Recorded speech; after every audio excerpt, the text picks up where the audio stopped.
Hey guys, welcome to the Best Online Tutorials channel. In this video I will show you how to troubleshoot your Windows 11 Ethernet connection issues using netsh commands.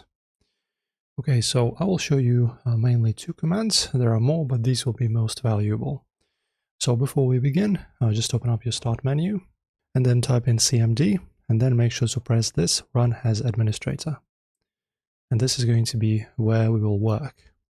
And for you, I have in my notepad a little, as you can see, a small list of the commands that we will use.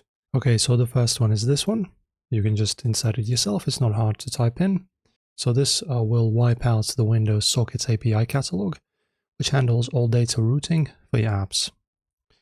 And then we can also completely rebuild your Ethernet or Internet Protocol stack to clear out stagnant configuration errors. So this will be done by using the second command. So delete this one, completely insert this one and press enter. So it will flush and rewrite your core TCP/IPv4 and 6 registry keys, stripping away any corrupted local IP parameters. So after that, once both commands return success confirmations, just execute a quick manual system reboot to finalize the underlying protocol rebuild. That's it for this video, guys. Enjoy your troubleshooting. Hopefully everything will work perfectly after these. And of course, don't forget to like and subscribe. See you soon, guys.